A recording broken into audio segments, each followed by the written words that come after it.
Good evening and welcome. Tonight we're going to spend a whole life together. Not a day this time, a life.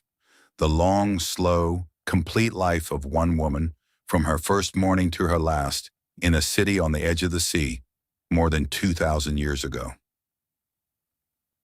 But before we begin, the same gentle promise as always. You don't have to stay awake for this. There is nothing here you need to remember. No dates to hold, no names to keep, and there will be a great many names tonight, foreign and old, and you may let every one of them slip straight through you like water. If you drift off before we are halfway through her life, that is not missing anything. That is exactly what this is for. The story will go on without you, quiet and unhurried. And if you wake in the small hours and still hear my voice, somewhere in the middle of it all, you can simply close your eyes and drift again. So there is nothing to do now. Nothing to follow, nothing to try to understand. Let your head grow heavy on the pillow. Let the blanket settle. Let the day you have had fall away behind you, the way the wake falls away behind a slow ship. We are going to a white city by a blue sea long ago, and we are going to begin, as every life begins, at the very beginning, small and new and asleep. Let your eyes close whenever they would like to, and let us go.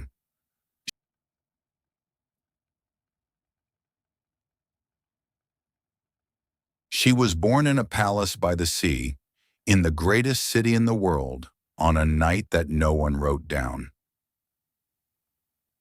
The city was Alexandria, and 2,000 years ago, there was nowhere else quite like it.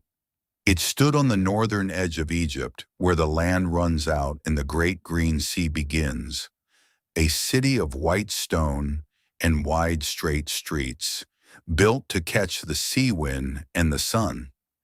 The Egyptians had raised their temples along the Nile for thousands of years already by then. But Alexandria was something newer, a city not yet 3 centuries old when she was born, founded by a conqueror and grown, in those 3 centuries, into the beating heart of the whole known world. Her family had ruled it for all of those 3 centuries. They were not Egyptian, not by blood. They were Greek, descendants of one of the generals who had carved up the world long before and settled here, on the mouth of the Nile, to be kings.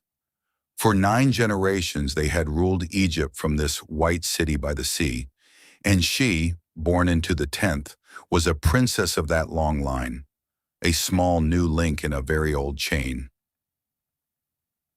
But on the night she was born, she was only a baby, like any other, wrapped in linen, held and fed, and set down to sleep in a cradle somewhere in the vast quiet of the palace, while outside the tall windows the sea moved in the dark, and the great lighthouse burned. We should stay a moment with that lighthouse, because it was the first thing her whole city was known for, and it may have been among the first things she ever saw. It stood on an island just off the harbor, a tower of pale stone, taller than almost anything human beings had ever built. So tall that on a clear day sailors could see it from far, far out at sea, long before they could see the land. At its very top, night and day, a great fire burned, tended by unseen hands, and its light was thrown out across the water by polished bronze, a slow, steady beam sweeping the dark sea, guiding the ships home. The Pharaohs, they called it, one of the wonders of the world, and a child raised in that palace looking out from a high window at night would have seen it always. That calm, faithful fire on the water, burning while the city slept. She grew as children do, slowly and then all at once, through the great cool halls of the palace. And what a place it was to be a child, The royal quarter of Alexandria was not one building, but a whole district. Palaces and gardens and colonnades, courtyards open to the sky, pools of still water, shaded walks where the sea breeze moved the leaves. There were peacocks, it is said, and gardens brought from distant lands, and cool stone floors that a small girl could lie on in the heat of the day. There were servants everywhere, and tutors, and the quiet, endless business of a royal household going on all around her. The way weather goes on, something a child simply lives inside of and does not question. She was not the only child. She had sisters and would have brothers, and the palace was full of the half-heard sounds of a large royal family. Footsteps in far rooms, voices carrying across a courtyard, a lyre somewhere, the splash of a fountain.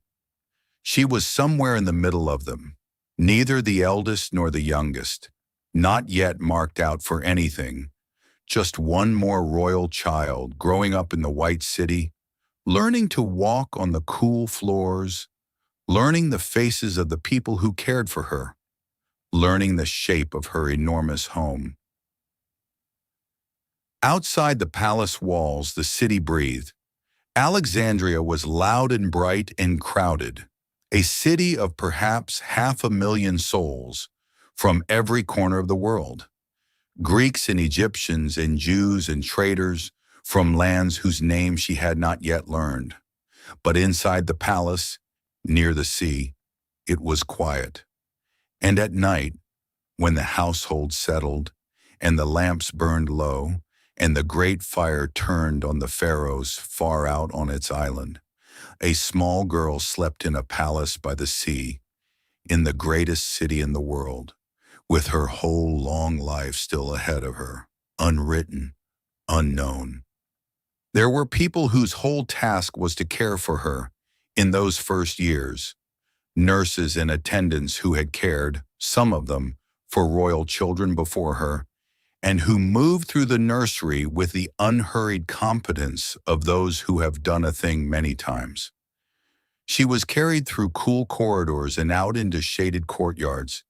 She was set down on soft things in the warm parts of the day and wrapped against the sea damp in the cool of the night.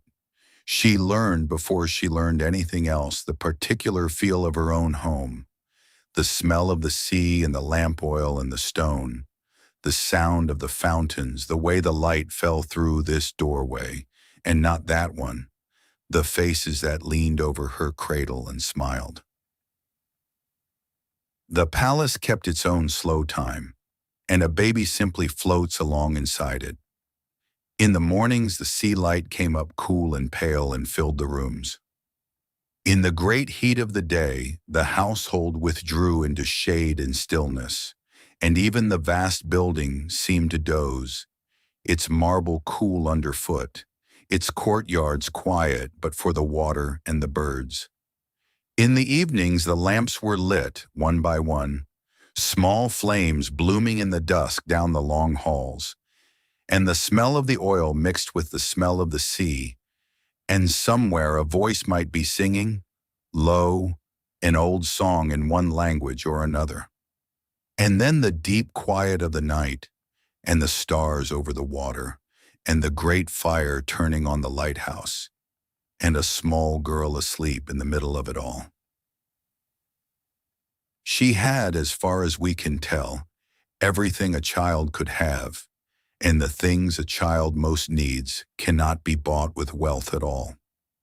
Yet those too she seems to have had in those early years, hands to hold her, voices she knew, a place that was wholly and safely hers.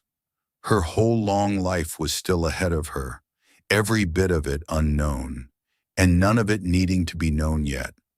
For now there was only the palace and the sea and the slow turning of ordinary days, and a child growing quietly inside the greatest city in the world, loved and fed and safe, with no idea at all of who she would become, which is exactly as it should be, for none of us at the beginning has any idea at all. And so her life begins, the way all lives begin, small and quiet and asleep, in a house by the sea. There is nothing yet to follow. If you are already drifting, drift. We have a long, slow way to go, and the night is young, and the lighthouse is burning, and all is well.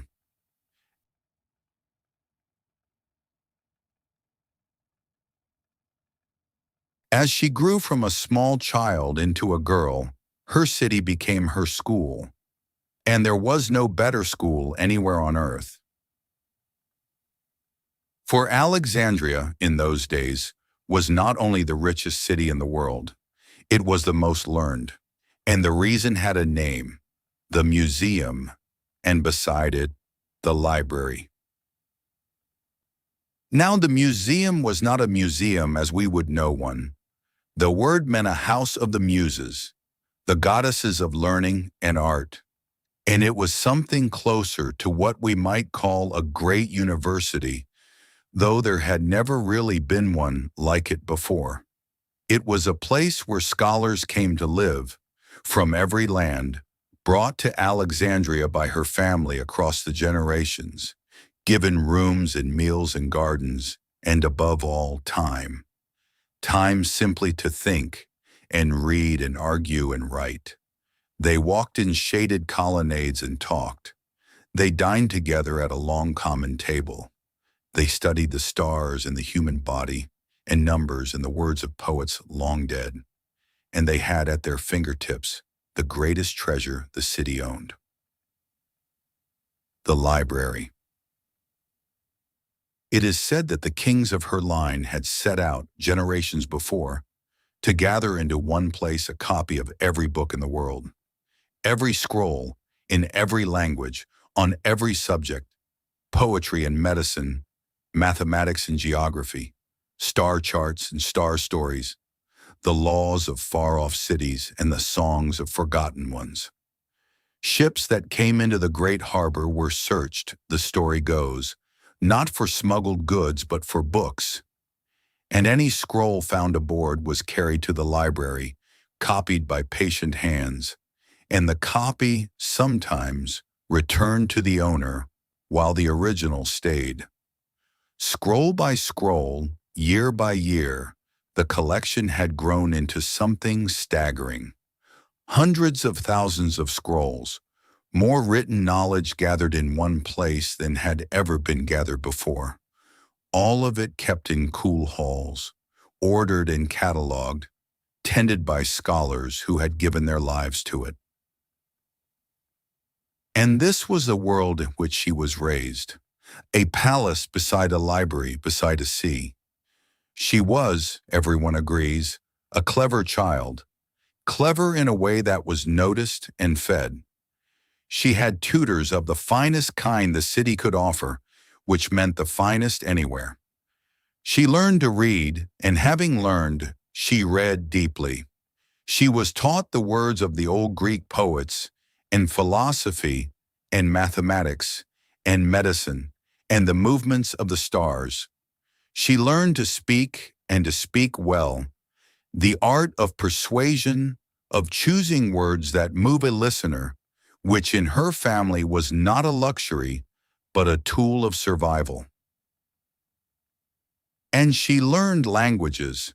This is one of the few things about her early life that the old writers set down plainly, and it is worth keeping, even on a night when you are keeping nothing.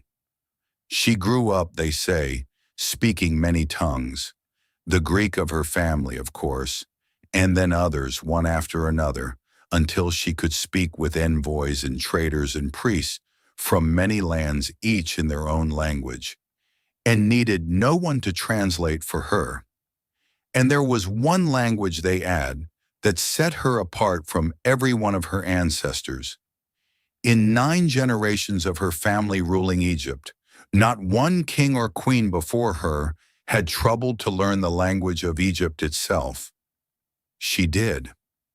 The girl in the palace learned the tongue of the land her family ruled, the old language of the Nile, of the temples, of the farmers and the priests, so that she could speak to her own people and to the gods in their own houses without a stranger standing between. Picture her, then, as a girl of 10 or 12, in a cool room off a shaded courtyard, a scroll unrolled across her knees, the sea light coming soft through a high window, the murmur of the city beyond the walls, a tutor's patient voice, and her own mind, quick and hungry, reaching out through those scrolls toward the whole wide world. Its stars, its stories, its many peoples, its far cities she had never seen. She was being made in those quiet years into something the world had not quite seen before, but she did not know that yet. She was only a girl reading in the greatest library in the world, while the sea moved outside. Think for a moment of what it was to hold one of those scrolls, not a book as we know it, with pages to turn, but a long roll of papyrus, made from the reeds of the Nile, split and pressed and dried into smooth pale sheets, joined end to end and wound around a rod. You unrolled it a little at a time with one hand and rolled it up with the other, so that the words came to you slowly, column by column, at the pace of your own two hands, and you could not race ahead even if you wished to. There was a particular quiet to reading that way. The faint, dry whisper of the papyrus, the smell of it, the slow, steady unspooling of someone else's thought. A person raised among such scrolls learns patience without being taught it. The words simply do not come any faster than the hands allow. And the words were everything. In those halls were the poems of people who had died 500 years before her, and whose voices she could still hear, exactly through the marks on the reed. There were the writings of physicians who had opened the human body and set down what they found, so that a reader in her day could learn what a healer in another land had learned in his. There were maps of the known world and guesses at the shape of the whole earth.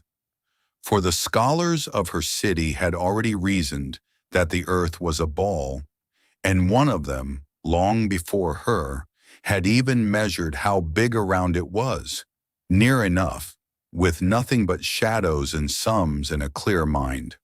There were star tables and the records of eclipses going back generations, and the long, slow work of people trying to read the order of the heavens. All of it was there, in the cool halls, waiting for anyone with the training and the patience to reach for it. None of which you need to hold on to tonight, of course. Let it drift by, the way the scrolls drifted open under her hands, slowly and without any hurry, and gone. She had both. And so those years, the years the histories skip past in a sentence, hurrying to get to the drama, were for her years of quiet richness, a girl in a shaded room reading, the murmur of scholars in the colonnade outside, the far cry of the gulls, and under everything the sea. She was gathering in those years the thing that would set her apart for the rest of her life. Not beauty, whatever the legends say, but a stocked and supple mind, at ease in many languages and many subjects, able to talk with a philosopher about the stars, and with a merchant about his goods, and with a priest about his God, each in their own tongue. That is not a thing that happens quickly or by accident. It is built slowly in quiet rooms, over years out of patience and papyrus, and it was being built in her day after unhurried day, while the sea moved outside and the great fire burned on its island. And so the years pass, slowly, in the city of books. Nothing happens quickly here. There is only a child growing and reading, and the long warm afternoons, and the scrolls, and the sea. Let the names go by like water. Let the quiet of that library settle over you the way it settled over her. There is a long life still ahead, and no hurry at all to reach it.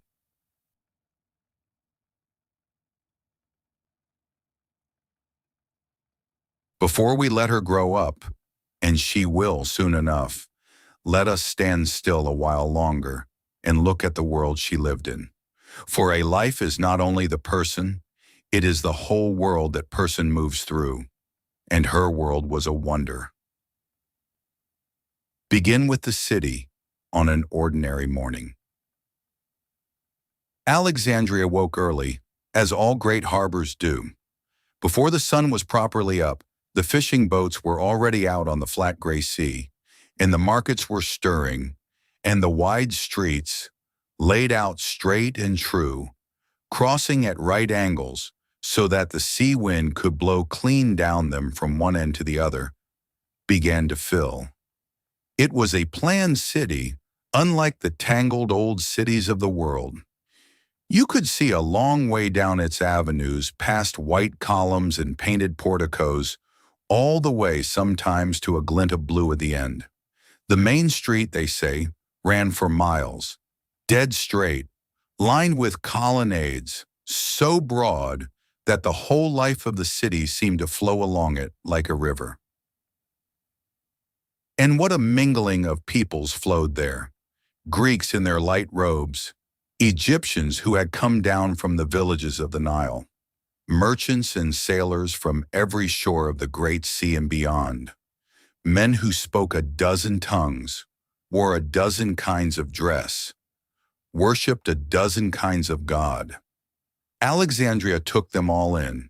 It was perhaps the first truly world city, a place where the whole known world came to trade and talk and live, all crowded together between the sea and the lake, under the same bright sky. The harbor was the heart of it. Two harbors in truth sheltered behind the island of the lighthouse, and into them came the ships of the world, deep-bellied grain ships, and traders heavy with spices and silks, and strange goods carried overland from lands far to the east, and fishing boats and pleasure boats, and the great ships of state. The docks never truly rested. There was always the creak of rope and timber, the calling of men, the slap of water on hulls, the smell of salt and tar and fish, and over it all spice. For through Alexandria passed the perfumes and the pepper and the frankincense of half the earth, on their way to Rome and beyond. And behind the city, away from the sea, lay Egypt itself, the real, ancient, unimaginably old land of the Nile, which her family ruled but had never quite belonged to. This too was her world, though she saw less of it as a child. The long green river, winding up out of the south, further than anyone had ever traced it. The black fields along its banks, flooding and drying and greening again in their eternal round, as they had since before Alexandria, before Greece, before almost everything. The old temples, vast beyond the scale of anything Greek, their stone columns carved like forests of papyrus and lotus, their walls covered in the picture writing of a civilization already ancient when her family arrived.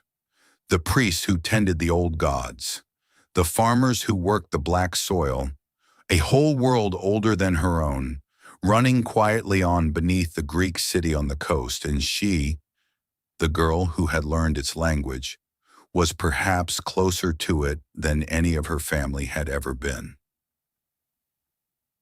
Above all of it, day and night, turned the enormous sky, the same sky the Egyptians had watched for thousands of years, reading the stars, marking the rising of the bright star that told them the flood was coming, ordering their whole world by the slow wheel of the heavens. And the scholars in her library watched that same sky with their instruments and measured it and argued about its shape and some of them, in that very city, had already guessed things about the earth and the heavens that the world would forget and have to learn all over again, long after. This was her world, a white Greek city of books and ships, on the edge of an ancient black-soiled land of temples and river, under a wheeling sky, at the crossroads of everything. She was born into the middle of it, at what turned out to be very nearly the end of its long golden age, though no one living could have known that. And it is not a thing to trouble a sleeping listener with tonight. Walk in your mind through one of its markets slowly, for there is no better way to feel a lost world than to wander its market with your eyes half closed. There would be the food of Egypt, heaped and abundant, bread of a dozen kinds, for Egypt was the breadbasket of the world. Dates and figs and pomegranates, onions and garlic and beans, fish fresh from the sea and the lake, and the good mild beer that everyone drank, and wine from the vineyards of the delta and from across the sea. There would be cloth, the famous fine linen of Egypt, and dyed wools, and, for those who could pay, silks and fine stuffs carried overland from unimaginably far to the east, from Elans most Alexandrians knew only as names at the end of the world. There would be worked things, pots and lamps and glass, for the city was famous for its glass, jewelry of gold and silver and bright stones, little carved gods, Egyptian and Greek and everything between, for a person to carry home and keep on a shelf. And there would be the smells, which are the last thing a market gives up and the first thing it is remembered by. Spice above all, for the spice of the whole East passed through this city, and the air near the docks and the perfume workshops was heavy with it. Cinnamon and pepper, frankincense and myrrh, and the blended perfumed oils the city made and sold to the world. Under the spice, the plainer smells, fish and smoke, and animals, and the green weedy breath of the lake, and always threading through it all, the clean salt of the sea. A person could stand still in that market with their eyes shut and know, from the smells alone, that they stood at the crossroads of the earth, where everything the world grew and made and dug and dreamed came together for a while, changed hands and moved on. And then past the city, the great silence of Egypt, the long river and the black fields and the old temples, stretching away south into a past so deep that even the learned Greeks of Alexandria spoke of it with a kind of awe. When she was older and traveled up that river, she would pass temples that had already stood for 1,000, 2,000, nearly 3,000 years. Buildings so old that the civilization she belonged to, Greek civilization, had not even existed when their foundations were laid. There is a particular feeling that comes over a person in the presence of something that old, a sort of quieting of the self, and she would have felt it, sailing slowly past those vast stone walls in the sun. We are very small and very brief. Such places whisper, and the whisper is not unkind. It is, in fact, one of the most restful thoughts there is, and a good one to drift toward now. And so we have seen her world, the city, the harbor, the river, the sky. There is nothing to remember.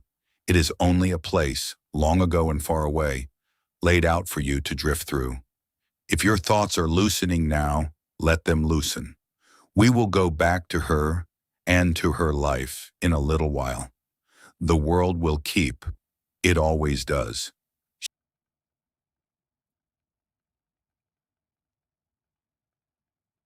She did not have a long childhood. Few royal children did in her family. And when it ended with a weight settling onto her that would never quite lift again, though tonight we will carry it gently, as she learned to. Her father was king, and he was not, by most accounts, a strong one. He kept his throne through difficult years by leaning, more and more, on the great power that was rising far across the sea to the west. Rome. Rome was not yet the ruler of the world in those days, but it was becoming so, swallowing kingdom after kingdom, and any king who wished to keep his crown had learned to keep Rome friendly. Her father spent much, and promised much, to stay in Rome's good graces. It was the shape of the age.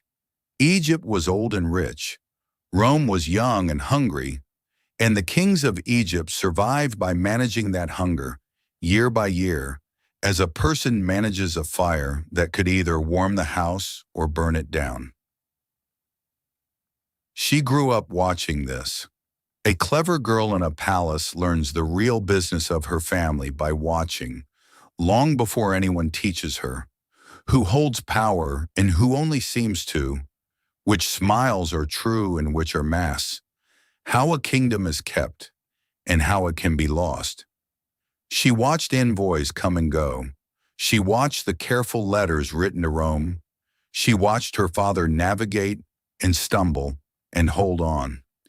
It was not a gentle education in that respect, but it was a thorough one, and by the time she was a young woman, she understood the world she had been born to rule, as few people ever understand anything.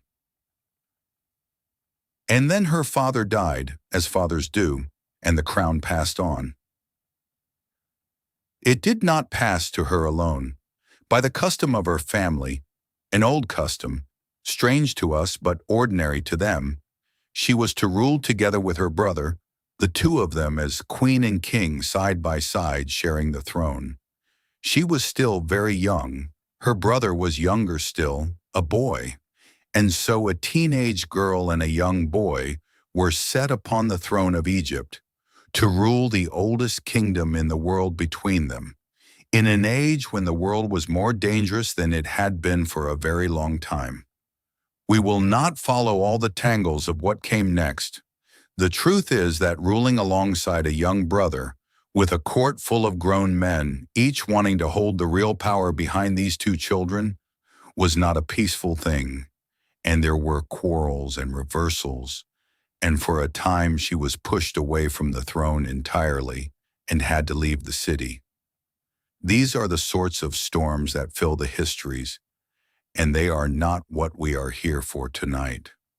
What matters for our slow purposes is simpler. She was young and alone at the top of a dangerous world, and she did not fold. She had been made by all those years of reading and watching into someone who could think clearly when everything around her was uncertain. And when she was pushed out, she did not vanish. She gathered herself somewhere beyond the city and waited and planned and prepared to come back. There is a picture the old writers give us from this time, half legend perhaps, but too fine to leave out, and gentle enough for a quiet night. When she needed to return to the city and reach the most powerful man in it, unseen by those who would have stopped her, she is said to have had herself carried in past all the guards hidden inside a rolled-up length of bedding, a simple bundle slung over a servant's shoulder, and only when she was set down in the private rooms did she emerge, the young queen, appearing as if from nowhere, in the heart of the palace, having walked through every danger, rolled up and still. Whether it happened just so, we cannot know. But it tells us something the histories agree on, that she was bold and clever and unafraid to do the surprising thing, that she thought her way through walls. It is worth pausing on what that kind of watching does to a person, because it is the real education of anyone born to rule, and it was hers. A child in an ordinary house learns the world slowly and gently, shielded from its hardest workings. A child in a palace learns it early and whole. She saw from close up that power is not a solid thing you simply hold, but a current you must constantly read and ride. That a throne is kept not by sitting on it, but by 1,000 small acts of judgment, day after day, about whom to trust and whom to watch, what to say and what to leave unsaid, when to bend and when to stand. She saw her father do this, well and badly. She saw the men around the throne, each with his own quiet hunger, each smiling. And a clever, watchful girl takes all of it in and files it away, and is shaped by it long before she is old enough to use it. So that when the weight finally came to her, young and largely alone in a court full of grown men who saw in a girl queen only someone to be used, she was not the innocent they took her for. She had been studying this exact situation from the inside her whole life.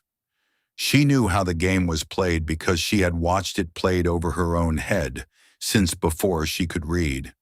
And whatever was thrown at her in those first hard years of her reign, the quarrels, the shifting sides, the season when she was pushed out of her own city and had to make her way back, she met it not with panic, but with the strange steadiness of someone who had, in a sense, been preparing for it since childhood. We should not make it sound easy. It was not. To be young and to have the whole heavy machinery of a kingdom turning around you, with your own survival never quite certain, is a hard way to spend one's early 20s. And there were surely nights in there of fear and sleeplessness that no history recorded because no history ever does. But she came through them. That is the plain and remarkable fact under all the drama. She came through and held her throne and kept her wits and began the long work of ruling, which once the early storms had passed, settled into something much quieter and much more like the life of any monarch, a life of days and letters and decisions, going on and on beneath the notice of the histories, which only ever wake up for the storms. And so the crown comes to her, heavy and young and dangerous. But she does not break under it. Rest now if you are resting. The hard part of her life is passing, and it passes as everything does. We will not dwell in the storms. We are moving slowly toward calmer water and toward the long middle of a life where the days simply pass one after another under the same old sky.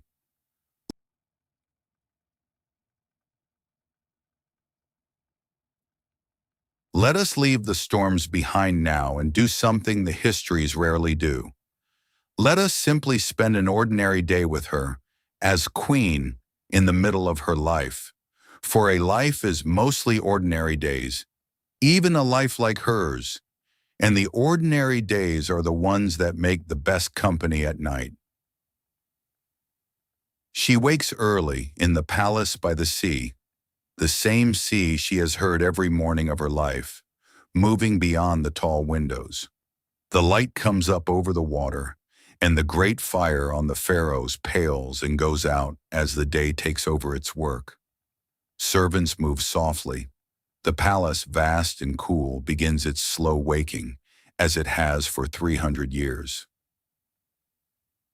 She is dressed and her hair is done, and here we may let ourselves imagine the fine things, for she lived among the finest the world could make.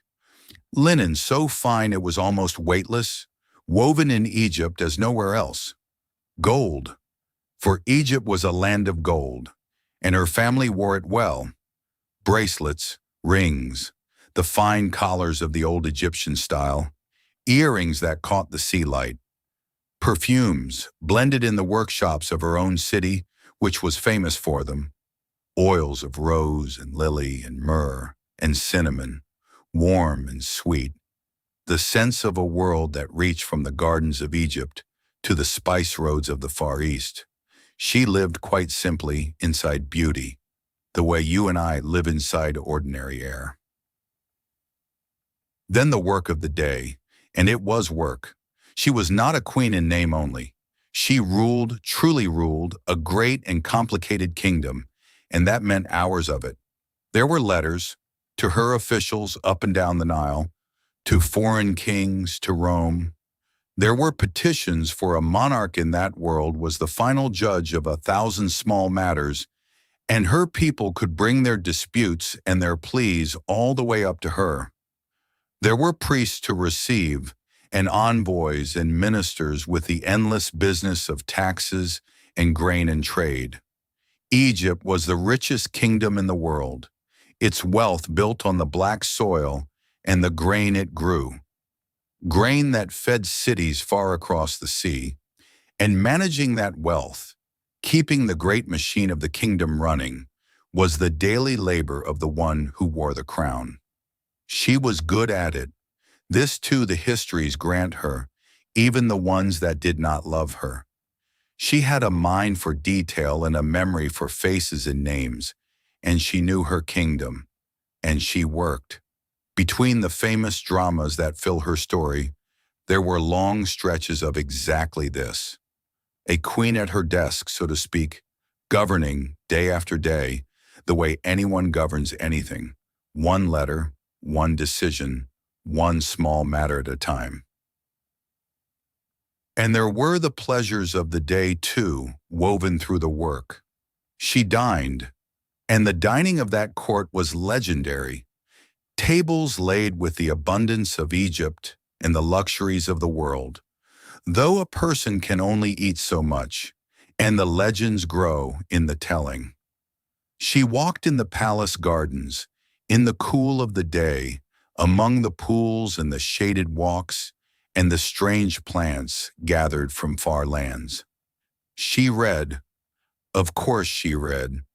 The girl who had grown up in the library did not stop, and there were scholars in her city still, and scrolls, and the long conversations of learned people, which she is said to have loved. She listened to music. She watched the sea. And in the evenings sometimes there were the great dinners, for her court was famous for them, and the old writers could hardly speak of her without describing the splendor of her table. We should take the legends lightly. They grow in the telling, and much of what was later said was said by people who wished to paint her as a creature of impossible luxury. But strip the exaggeration away, and something real remains. That in that palace, on many an evening, people gathered to dine as richly as human beings of that age could dine. Low couches to recline on, in the Greek fashion, around tables laid with the best of two worlds.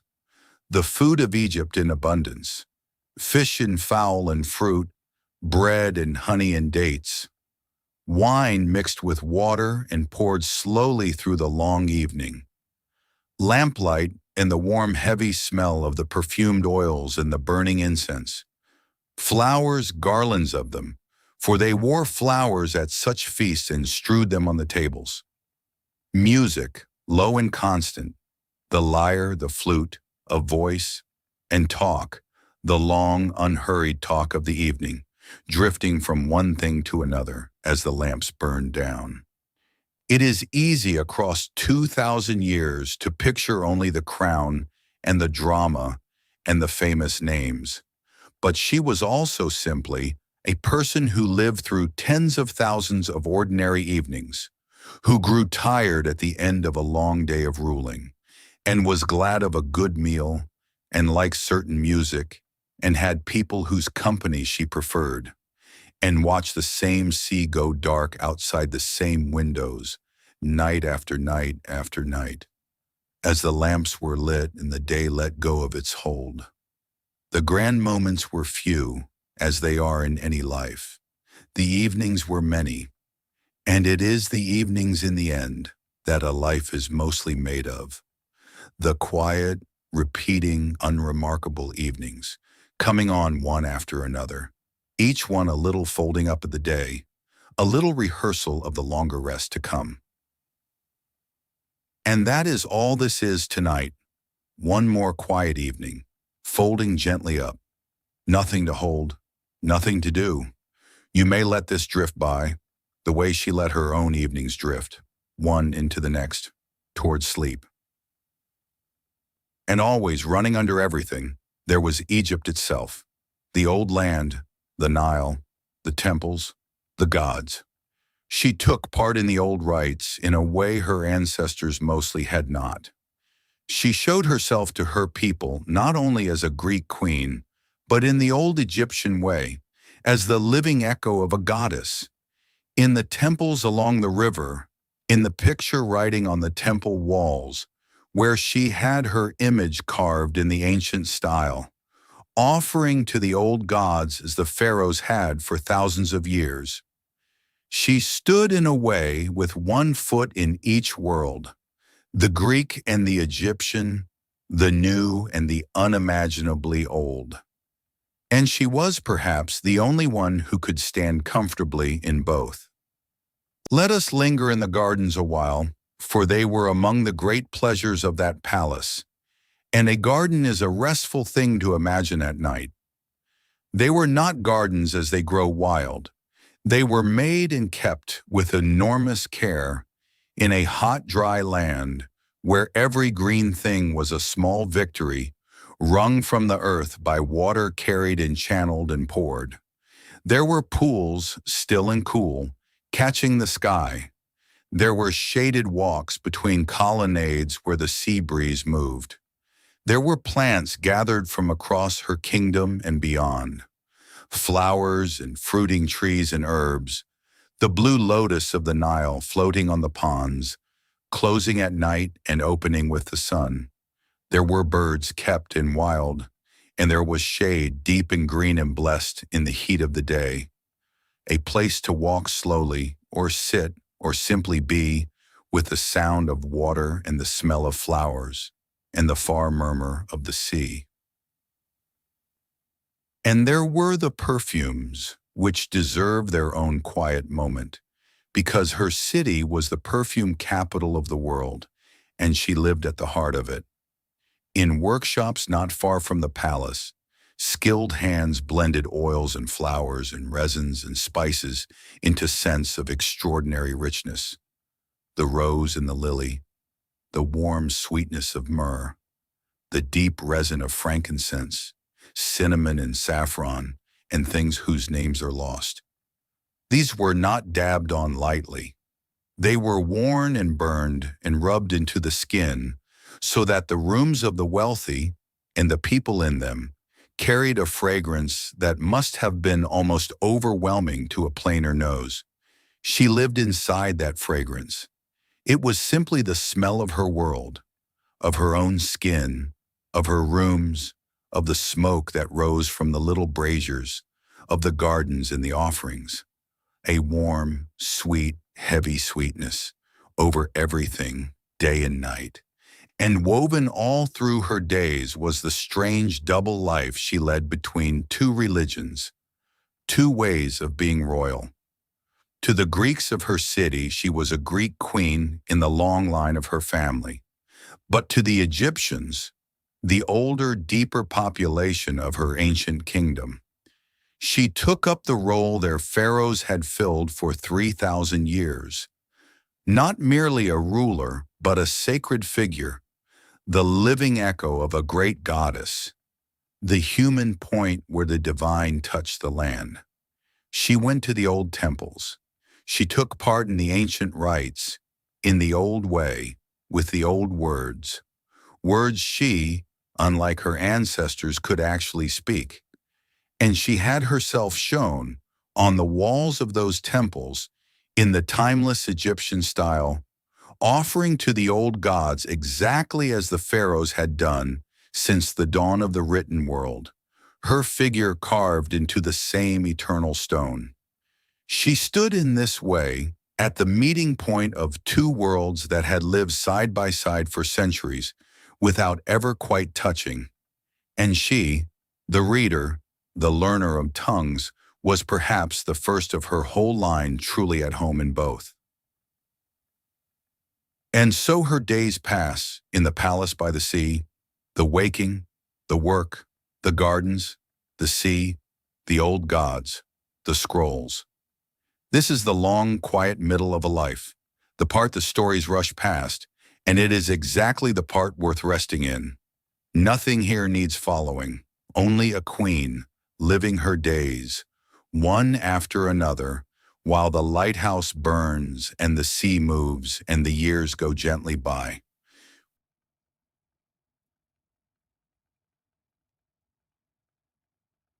We cannot tell her life without Rome, for Rome ran through all of it like the Nile ran through Egypt. But we can tell it gently, and we will keep to the parts that a quiet night can hold. The meetings of great people, the journeys, the strange turns of a life that carried her further than any of her family had ever gone. For into her life, at its very center, came two of the most powerful men Rome ever produced, and through them, though she never ruled it, she touched the very heart of the power that was swallowing the world. The first came to her city when she was young in her reign. He was, by then, the most powerful man in Rome, and therefore very nearly the most powerful man alive. A general and a statesman near the end of a long career, a man who had seen and done more than almost anyone, and who arrived in Alexandria in the middle of her family's quarrels over the throne. She was the one who reached him, she of the bundle of bedding, appearing in his rooms as if from nowhere. And whatever passed between them, the plain outcome is this. He took her side and set her firmly on her throne, and the two of them, the aging Roman and the young Egyptian queen, became allies and more than allies. There is a journey from this time that is worth keeping because it is such a gentle, sunlit thing amid so much hard history. It is said that the two of them traveled together up the Nile, she showing him her ancient kingdom, the river she ruled, sailing slowly south in a great boat, past the temples and the black fields and the villages, deeper into old Egypt than any Roman had likely ever gone. Imagine that slow voyage, the wide brown river, the sails, the endless green banks sliding by, the vast old temples rising in the water's edge, the whole antique world of the Nile unrolling before a man from the young West who had never seen anything half so old. Whatever else it was, it must have been beautiful. A slow boat, a great river, two remarkable people, and Egypt going by. She bore a son in time, and the world said the boy was the Romans, and she gave him a name that joined her line to his. And she traveled once all the way to Rome itself. She, a queen of Egypt, crossing the sea to the rising city that everyone now watched, and staying there a while in a house across the river, a foreign queen in the capital of the world, seen and talked about and stared at. She saw Rome with her own eyes, that hard, ambitious, growing city, so unlike her white and learned Alexandria. And then the man who had brought her into all of this was suddenly gone, taken from the world in Rome, in one of those violent turns that fill the Roman histories and that we will let pass tonight in a single quiet sentence. And she gathered herself once more and sailed home, back to her city and her sea and her son, to rule on. The second man came into her life after that. He was, for a time, the most powerful of those who divided Rome's world between them, and his portion was the East, the lands nearest to her own. And so inevitably, their paths crossed and crossed again, and their two lives wound together for years. With him, her story is at its most famous and its most dramatic. The banquets, the alliance, the children, the long entanglement of her kingdom with his fortunes. Much of it is spectacle, some of it is legend, And a good deal of it is the kind of grand, loud history that we set gently aside on a night like this. What is worth keeping is quieter. For a span of years, she was not alone. She had a partner in her strange high life, and a growing family of children, and a court that was, for a while, one of the most brilliant the world had seen, a place of feasts and talk and music and plans, where the wealth of Egypt met the power of Rome. She lived in those years at the very summit of the world, as fully and as grandly as any human being of her age. And whatever lay out beyond the horizon, there were years in there, long golden years, when she simply lived them, day by day, at the top of everything under the same old sky. Stay a while longer on that voyage up the Nile, for it is the most restful image in her whole story, and the kind of thing worth falling asleep inside of. Imagine the great riverboat moving slowly against the gentle current, its sail filled by the north wind that blows forever up the Nile. The wind that lets a boat travel south against the water, one of the old kind arrangements of that land. Imagine the days of it, the wide brown river sliding by, mile after mile, the green fields on either bank and the farmers in them, pausing to watch the great boat pass, the palms and the mud villages and the white birds lifting from the reeds. Imagine the temples appearing, one after another, at the water's edge, vast, ancient, half buried in their own antiquity, their columns carved like stone forests, their walls a riot of picture writing, telling stories already thousands of years old. And two people on the deck, watching it all go by. A queen showing a foreign guest the oldest kingdom on earth, and the guest, a hard practical man from the young West, falling silent, perhaps, before so much age. However much politics rode along in that boat, the river did not care, and the river was the greater thing, and it carried them slowly south through the sunlit days as it had carried everything for longer than anyone could remember. And imagine, on the other hand, what it was for her to see Rome, for she who had grown up in the loveliest, most learned city in the world cross the sea, once to see the rough young city that was becoming its master. It was not a beautiful city then, not as hers was.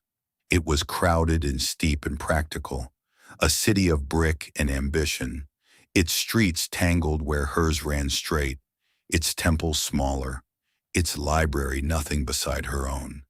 But it had something her city, for all its beauty, had lost. It had the future.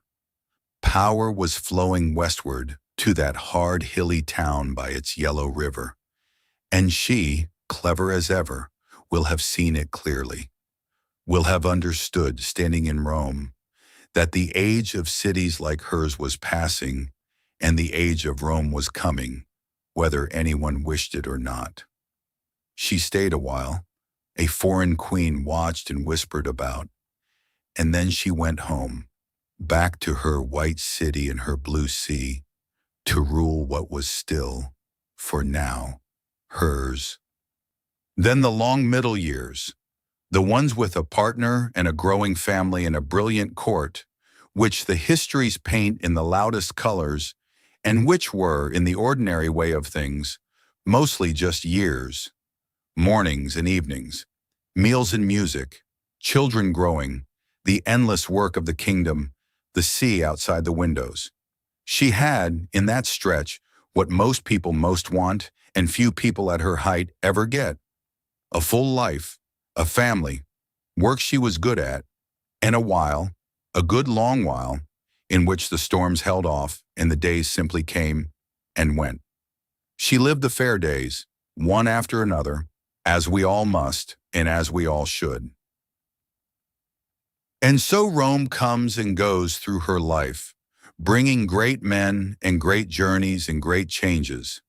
But we have kept to the gentle parts, The slow boat on the Nile, the far city seen with her own eyes, the long years with a partner and a growing family. Let the loud history stay out beyond the windows. In here, it is quiet, and a life is simply being lived, and you may rest.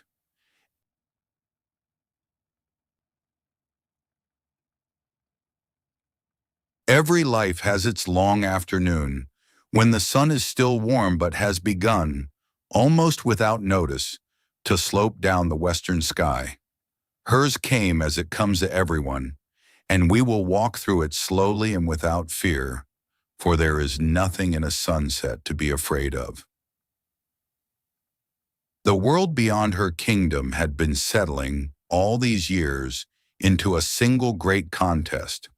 Rome, having swallowed most of the world, was now deciding what it would become, and the deciding was not gentle.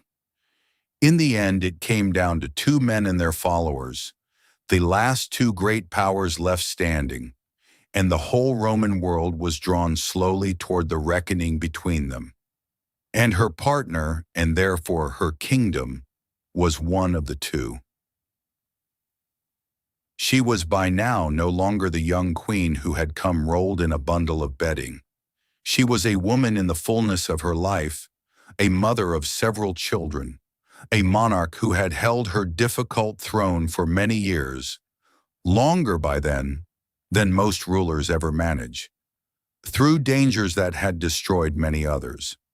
She had governed her kingdom through it all, kept it rich, kept it whole, kept the grain flowing and the temples standing, and the strange double crown of Greek and Egyptian queen upon her head.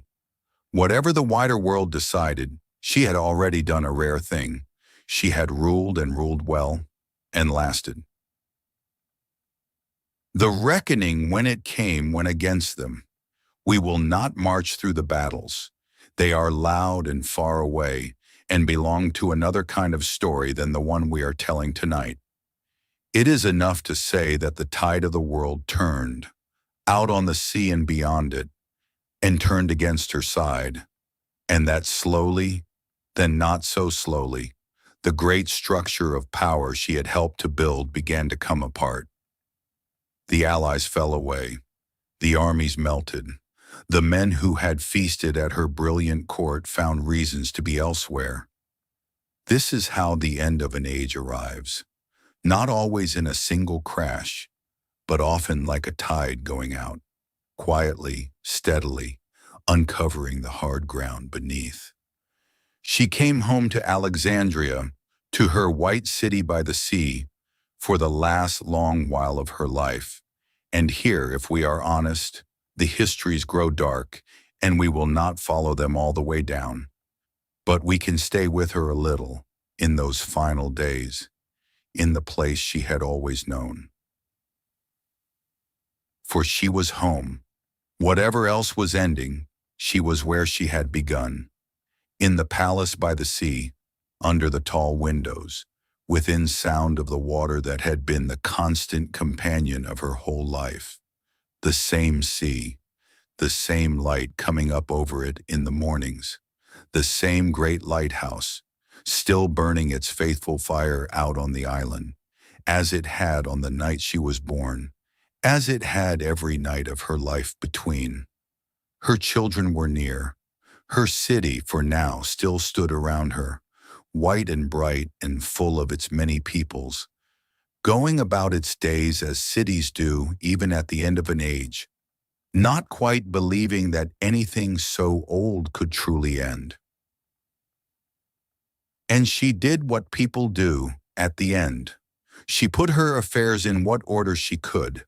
She thought, we may be sure, of her children and of her kingdom, and of the long, strange road that had carried her from a cradle in this same palace, through the library and the crown and the storms and the golden years, all the way back here, to the sea where it began. 300 years her family had ruled from this city. 30 centuries and more the pharaohs had ruled the Nile before them. She was, though she may not have known it in so many words, very near the end of all of it. The last great ruler of her line, the last to truly wear the double crown, the last queen of an Egypt that had been ruled by its own kings and queens since almost the beginning of the written world. There is a kind of peace, strange as it sounds, that can come at the end of a long effort, even an effort that is failing. She had spent her whole life holding things together, her throne, her kingdom, her family, her difficult place between two civilizations and two great men and a changing world. It is exhausting, that kind of holding, though those who do it rarely say so. And when the tide finally turns past the point of holding, there can come, underneath the grief of it, a quiet that is almost like rest. The quiet of a person who has done all they could do for as long as they could do it, and who need not now do any more. She had ruled for more than 20 years. She had outlasted nearly everyone who began the game when she did. Whatever was coming, no one could say she had not held her post to the very end. And she was home. That is the thing to hold on to on her behalf as her story darkens toward its close. Whatever was ending out in the wide world, she spent her last while in the one place she had known her whole life. The palace by the sea, the same rooms, the same tall windows, the same sound of water that had been the constant of every single day she had ever lived. There is a mercy in that, in ending where one began. Many people at the close are far from home, among strangers, in unfamiliar rooms. She was not. She was in her own city, by her own sea, under the sky she had watched since she was a child in a cradle, with the great lighthouse still turning its patient fire out on the island, exactly as it had on the night she was born. The circle of her life was closing, and it was closing where it had opened. She thought, we may be sure of her children, and did what she could for them. She thought of her kingdom, 300 years in her family's keeping, and thousands of years old before that, and knew perhaps that she was near the end of all of it, the last of a very long line. Such thoughts are heavy, but they can also, at the very end, grow strangely light, the way a great weight grows light the moment before it is finally set down. She had carried her whole world on her shoulders for a lifetime. The setting down, when it came, would not be only loss.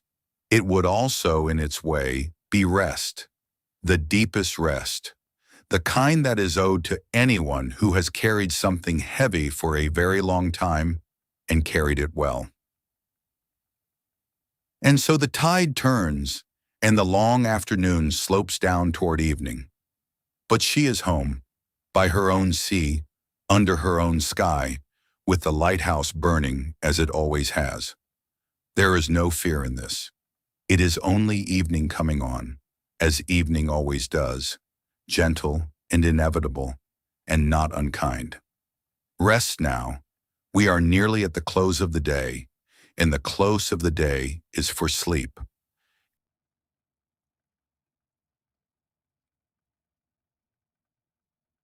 And so we come to the end of her life, as we all come, in our own time, to the end of ours.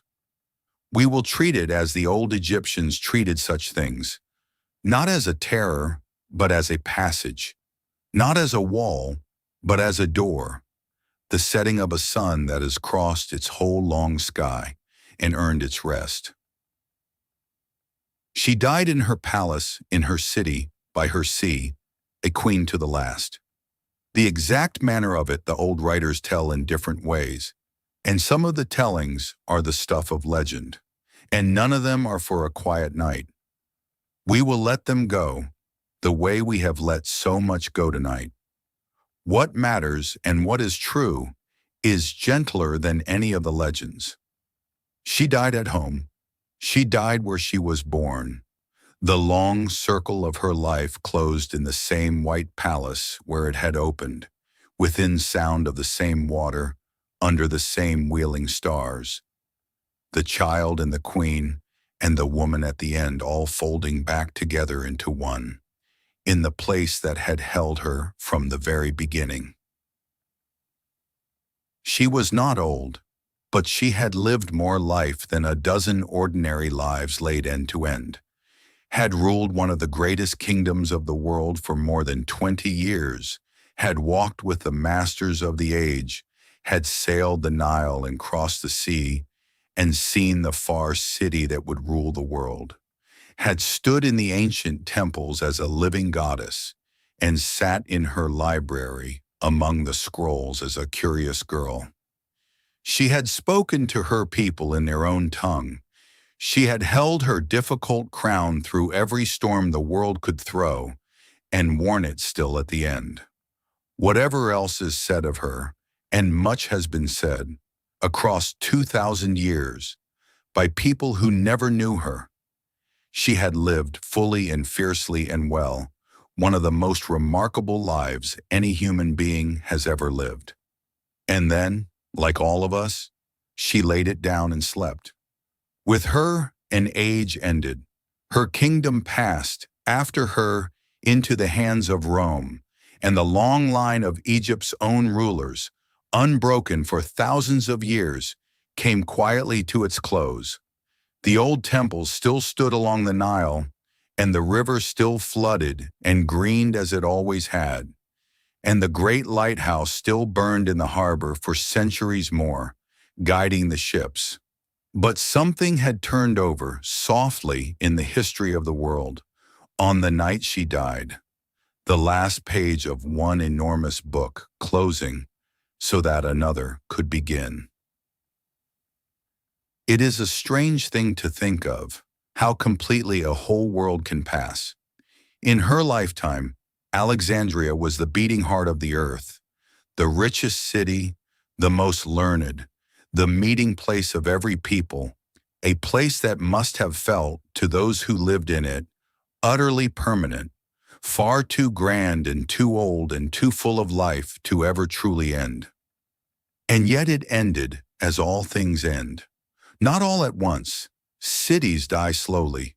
The great library, that gathering of all the world's knowledge, slipped away over long centuries, by fire and neglect, and the slow forgetting of an age that no longer valued it, the way a candle burns down, quietly and in its own time, until at last the greatest collection of books the ancient world ever made had gone gently back into the dark, and much of what it held went softly with it. The great lighthouse stood for centuries after her, still burning, still guiding ships. But in the end, even it fell, shaken down by earthquakes over the long years, its pale stones tumbling at last into the very harbor it had watched over for so long. And the sea, patient and eternal, took back a part of the city itself. The ground shifted over the centuries and slipped. The shoreline changed. And today a portion of her Alexandria, palaces and temples and streets that she may well have walked, lies quiet beneath the water of the harbor, on the sea floor, in the green dim, where divers now drift slowly over drowned marble, and fish move through rooms that once held queens. It is one of the gentlest images in all of history, that a lost palace under the sea, resting in the blue-green dark, the water moving softly through it, the whole loud, brilliant world of it long since gone still and quiet and cool beneath the waves. And here is the gentle thing to carry down into sleep with you tonight. All of it is gone now. The white city, the palace, the library with its hundreds of thousands of scrolls, the great lighthouse, the queen and her court in her whole shining world, all of it folded away into time, more than 2,000 years deep, the way the day folds away into night. It is all gone now softly, as everything, in its own good time, goes. But the sea she loved is still there. The same Mediterranean still moves against that shore, morning after morning, as it moved outside her windows every day of her life, as it will move long after this night is forgotten. The same sun still crosses the same sky and sets each evening into the same western water and rises again, renewed each dawn. The old Egyptians believed the sun did not die at evening, but only went to rest, sailing through the quiet dark beneath the world to be born again in the morning. And if that was true for the sun, they trusted it was true in some fashion for all of us, that the setting is not an ending but a passage, and that rest, deep rest, is the most natural and the most trustworthy thing in the world. There is something steadying in that thought if you let it settle. So much of what we carry through our days is heavy. The worries, the strivings, the sense that it all depends on us, that it must be held together by our own two hands. She carried all of that, in far greater measure, for a whole long life. And it passed. Not because she failed, but because everything passes. Because that is simply what time does, gently and without malice, to queens and to fishermen and to all of us alike. Her kingdom passed, her city passed, the very stones of her palace slid quietly beneath the sea, and the world did not end. The morning still came, the sun still rose over the water, as it had for her, as it does for you.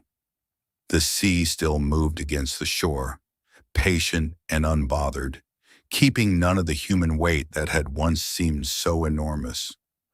Whatever you are carrying into this night, and everyone carries something, you may set it down for a while, the way she set down, at the last, the whole weight of a kingdom. It will keep until morning, if it needs keeping at all. Nothing is asked of you now. The great ones of the earth are all asleep, 2,000 years and more of them, kings and queens and the countless unremembered, laid down in the dark, and the sky wheels on above them exactly as it always has, and the sea breathes, and the world holds itself together perfectly well without any of us watching over it. That was true in her time. It is true tonight. She has had her rest now, for 2,000 years, by her own sea, under her own stars. And tonight, in your own bed, under those same stars, so may you. Her long day is over. Yours is nearly so.